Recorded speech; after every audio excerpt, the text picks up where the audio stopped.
আসসালামু আলাইকুম ওয়া রাহমাতুল্লাহ। প্রিয় বন্ধুরা, হযরত ঈসা আলাইহিস সালাতু ওয়াস সালাম ছিলেন বনু ইসরাইলের বংশের সর্বশেষ নবী ও কিতাবধারী রাসূল। তিনি ইনজিল প্রাপ্ত হয়েছিলেন। তারপর থেকে শেষ নবী মুহাম্মদুর রাসূলুল্লাহ সাল্লাল্লাহু আলাইহি ওয়াসাল্লামের আবির্ভাব পর্যন্ত আর কোনো নবীর আগমন করেননি। এই সময়টাকে ফিতরাতুর রাসূল বা রসুলের আগমনের বিরতিকাল বলা হয়। কিয়ামত সংগঠিত হওয়ার অব্যবহিত কাল পূর্বে হযরত ঈসা আলাইহিস সালাতু ওয়াস সালাম আল্লাহর হুকুমে পুনরায় পৃথিবীতে অবতরণ করবেন এবং মুহাম্মাদি শরীয়ত অনুসরণে ইমাম মাহদীর নেতৃত্বে সারা পৃথিবীতে শান্তির রাজ্য কায়েম করবেন। তিনি উম্মতি মুহাম্মাদির সাথে বিশ্ব সংস্কারে ব্রতী হবেন।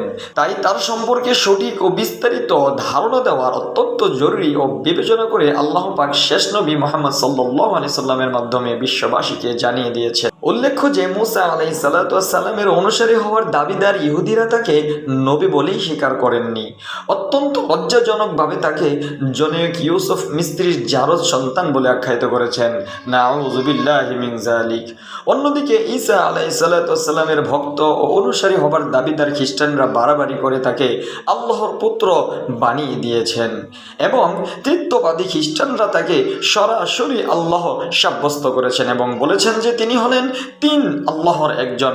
সালিসাতুস সালাসা সূরা মায়েদার ৭৩ নম্বর আয়াতে এই বিষয়টি উল্লেখ রয়েছে। প্রিয় বন্ধুরা, হযরত ঈসা আলাইহিস সালাতু ওয়াস সালাম, মারিয়াম ও আল্লাহ প্রত্যেকেই আল্লাহ এবং তারা এটাকে বুদ্ধি বহির্ভূত সত্য বলে ক্ষান্ত হয়। অথচ এরূপ ধারণা পোষণকারীদের মন আল্লাহ সুবহানাহু ওয়া তাআলা দ্বন্দ্ববিহীনভাবে কাফের বলে ঘোষণা করেছেন। সূরা মায়েদার ৭২ এবং ৭৩ নম্বর আয়াতেও এই বিষয়টি উল্লেখ রয়েছে। প্রিয় বন্ধুরা, কোরআন তার সম্পর্কে সঠিক তথ্য উপস্থাপন করেছেন। আমরা এখন সেদিকে মনোনিবেশ করবো ইনশাআল্লাহ। উল্লেখ্য যে হযরত ঈসা আলাইহিস সালাতু ওয়াস সালাম সম্পর্কে পবিত্র কোরআনে মোট 15টি সূরায় 18টি আয়াতে বর্ণিত হয়েছে।